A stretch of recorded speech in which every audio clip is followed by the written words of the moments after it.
but my thought was, when I watched this, and I don't know how much of it was Brian and how much was Roger and how much was Adam, but I thought, this is not a concert. This is a show. Yes, and definitely. He took all his years of experience creating theater. Mm-hmm. But the pacing, like you said, the pacing, the design, the costume changes, the moods, the lighting. Yes, it was totally a show.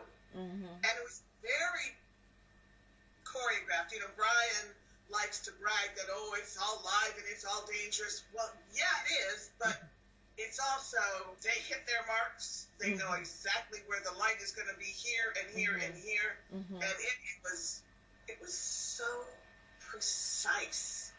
Yet it maintained the spontaneous feeling. You are absolutely right. I mean, my first thought when it all started off, as they always do, they have that underneath sound that kind of builds and builds and builds and makes you get more and more excited before the show even starts. It felt like all the musical theatre pieces in the world put together in one show. That's what it felt like. And of course, Queen's music is very, very dramatic and very melodramatic, some of it, and very musical theatre. And of course, that is why there are musicals out there with Queen's music. And so this show felt like the culmination of any musical theatre that you could possibly imagine was all in there. And it suited Adam so perfectly because that is his background. He trained in musical theatre. So it was like a duck to water. I mean, it felt so organic. Everything felt so as though it fitted together perfectly. There was no Adam and Queen, even though that is how it's promoted. It just felt like a new version of Queen. That's it. That's what it felt like to me. Queen 2.0. Yes, that's it. Yes. Exactly, yes. The other thing that, well, for one thing, Brian, I have seen the old videos of Queen back in the 70s and 80s. And Brian always was a great guitarist, Of but course. he wasn't much of a performer. True. You know, he just stood there and did his guitar work and kind of looked down, and he didn't really interact with the audience. But I think he was very shy when he was younger. Yeah. He's come out of his shell a bit. Didn't interact with him much either. No. So it was, and I'm probably going to get slammed for this, but it was the Freddie show with the Queen background. You're not the first person who said this to me, and I get that. I do get that. But I think that was a different era and a different norm of performing, if you see what I mean. Because at that time, it was very much the rock singer with a band. Right. Yeah. There's nothing wrong with that formula. No. But this time around, Brian is interacting. Well, Adam brings out Brian. Yes. You know, Adam, as a musical theater performer, knows that there are other people on stage. And Yes. in order to give an effective show, you have to interact with them. True, yes. And he brings Roger into it as well. I mean, they have a duet. And so Adam is very generous in sharing the stage. He does not try to be, I'm the front man and you guys are my backing band. Yeah, So, which he easily could be, because he is so mesmerizing to watch and has a huge stage presence and has the ability to do that with Right. his skill and his craft. But Brian looked like he was having a great time. Yes. You know, he was interacting with Adam. He was interacting with the audience. He Yes. was talking to them. He just has, maybe it's his age, maybe it's having a second life as a Queen performer, I don't know. But that was wonderful to see too. That's part of the joy, that Roger and Brian are having such a great time. They really are, and it is wonderful to see. You are absolutely right. And here's the thing that I thought about when I saw that the first time around, because I remember Brian coming out and singing that beautiful song that just melted my heart into a puddle. Oh yes. my Lord, it was just so beautiful. Anyway, I thought that this time around, it's almost like they'd given each other permission to be their authentic, joyful selves. So Yes. Do you know what I mean? Okay, so I'll just say that the noises people are hearing are the dogs. Christine has many dogs. There are 6, I think. There are 6, and unless I kick them all outside, then you'll hear them barking outside. Yeah. The other thing that I noticed when you're talking about Adam being part of Queen and it being this show was I don't get ego from him in the pictures. Absolutely not. But the thing is, he's singing with rock royalty. So I think before these shows, and before the show that I saw, the last show that I saw, where I thought that they'd absolutely gelled and that they were now cohesive Queen as opposed to Adam and Queen. I think before, Adam was so sort of almost in awe of Brian and Roger that he couldn't be part of them, if you know what I mean. Because it's a massive thing. Imagine if you get invited tomorrow to come and sing with Queen at a show. How you would feel. Do you know what I mean? Yes. Because of course we see Adam as this amazing performer, and he looks like he's fearless, and he is, but he's also human. And it must have been a hell of a thing for him to be invited to be part of a Queen tour. So there must have been moments where he kind of had to pinch himself and go, wow. In fact, I think he still says it sometimes now in the tours. I heard him say, this is now my life, you know? Yes. So it must be, because they've been around for so long, they've had all these hits, they're amazing, everyone in the world knows who they are. It must affect surreal. you. Yeah, surreal, completely surreal, yeah. But the thing is, when he comes out for the encore with the crown Yes. and the cape Yes. and the silver lame outfit, Yes. and he has great posture as a singer and as a performer anyway. Yeah. He walks out like he is the king of the universe. Yes, or the Queen. So here he is in the encore, as regal as he could possibly look, and as pompous as he could possibly look, and as egotistical as he could possibly look, right? Right. But that was one of his personas for the show, one of the roles he took on. Absolutely. And he had, like we said before, so many different characters throughout the show. There was the metal rock god. There was the vaudevillian. You know? Yeah. There was the pop artist. There was the rock opera singer. And this was the queen, the king. Yeah. And but they were all roles he was playing, drawing on his musical theater background. Yeah. It wasn't ego. Does that make... Absolutely, I 100% agree with you. And it was, some of it was very tongue-in-cheek, and you could see afterwards they do it and then they giggle. You know?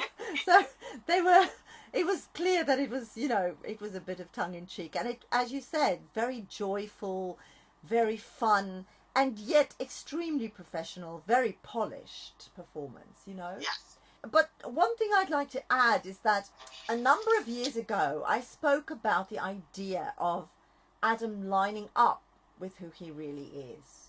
You know, not just as a human being, but as an artist, singer, and a performer. And that means being centered in the music, singing songs that work perfectly with his voice, and to enhance its qualities as well. But it also includes such things as fashion, makeup, actions, and just generally being your authentic self.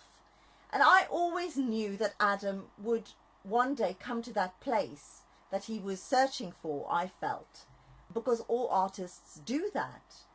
And Right. I feel genuinely, in my opinion, I feel he has now achieved it with Queen and more.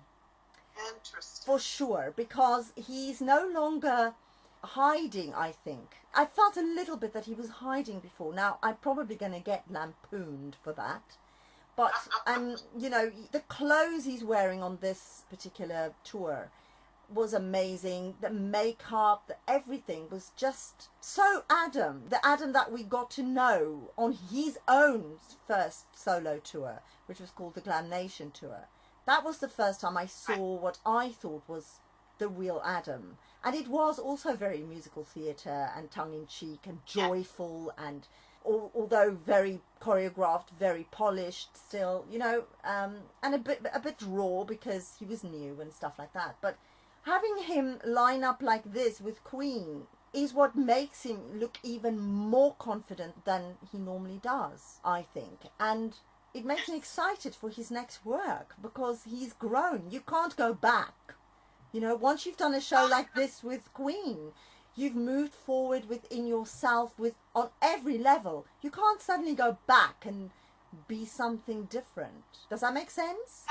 No, it's very interesting because Adam, just as of today, when we're recording this, right, he had tweeted out that he had been in the studio working very hard and that he had a lot more studio time booked. Right.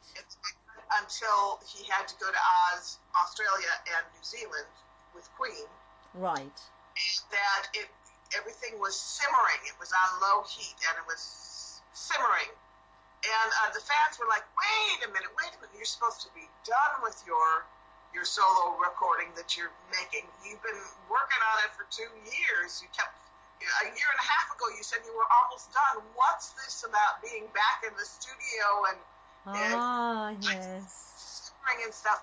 Well, with what you're saying about him coming into his own and lining up, I wonder if he is now searching for how to create that whole performance artist that he is in his solo work, and it has shifted what he had started doing, and he's looking at it and looking for a way to be as immensely incredible as Queen music is, but for his solo work. Do you think that might be? Oh, I would not be surprised at all, because 3 years ago now, well, nearly 3 years ago, I published a book, as you know, called The Healing Touch. Yes. And it was very raw. It came from the fact that my very best friend in the world died, and in very tragic circumstances. And I was so overwhelmed with grief that I wrote this book and put it out there because people wanted to read it. But now, looking back at it, I'm going to rewrite it because it is no longer who I am. It's no longer who my friend is. It doesn't represent anything at all. So I wouldn't be surprised at all if that's what Adam's doing. If he had already lined up all the tracks that he wanted to put on the album, and then because of his experiences now with Queen and lining up with himself, it puts you in a different place. It really does. So what may have worked then can no longer work because you've grown as an artist. You've grown as a person. You've grown into a different place. I think we all, as we do what we do, get nearer and nearer our true, authentic selves all the time. Well, hopefully we do. Hopefully we do. But I think we do. I really do think we do. I mean, you only have to look at Queen's progression to see how long it took them to get to be authentically Queen, if you know what I mean. It took a few years. Well, it took experimentation. And with Adam, I think he went through a phase where he was being told that he was too freaky and that he needed to, if he wanted to be a successful pop artist, he needed to toe the line a little bit more. He needed to tone it down a bit more. The people were not being critical of him. They were just speaking their truth, whatever it was. And I think that they were saying, you can choose to be the freak and not sell music, or you can choose to be more mainstream, sell a lot of music. And I think that he stopped using the makeup. He started wearing more traditional yuppie clothes and everything. I think he tried that. Yes. It didn't work. work. Well, no, because he's sort of the male Gaga, isn't he? I mean, he's never gonna be somebody more toned down. He's just not. He's flamboyant in his personality. He's a fearless performer. He's a trained singer and musician. Outrageous and crazy and unexpected and exciting and colourful and all the things that excites us, because people want to be, yes, they want to be listening to something that's beautiful, and his voice certainly is beautiful, but they also want to be entertained.